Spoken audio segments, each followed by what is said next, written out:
નમસ્કાર મિત્રો, વિડીયોમાં તમારું સ્વાગત છે। જી હા મિત્રો, અત્યારે હાલ મોટા અને મહત્વના સમાચાર સામે આવી રહ્યા છે। તો મિત્રો, સમાચારમાં વાત કરીએ તો હરિયાણાના સિરામાં એક સનસનાટીભર્યો કિસ્સો પ્રકાશમાં આવ્યો છે। એક યુવકે તેની માતા અને તેના પ્રેમીની હત્યા કરી તેના મૃતદેહને કારમાં મૂક્યા અને પોતે પોલીસ સ્ટેશન લાવ્યો। તેને પોલીસને કહ્યું કે મૃતદેહ કારમાં હતા અને તેમને તે કાઢવા કહ્યું।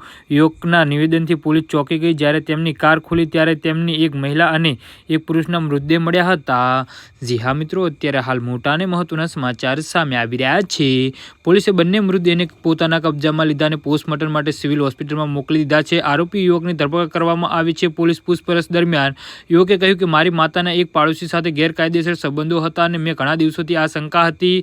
મેં મારી માતાને આ પહેલી ઘણીવાર સમજાવ્યું હતું, પરંતુ તે સાંભળ્યું નહીં અને ગુરુવારે રાત્રે મેં તેમને રંગે હાથે પકડ્યા। ત્યારબાદ મેં બંનેની હત્યા કરી દીધી હતી।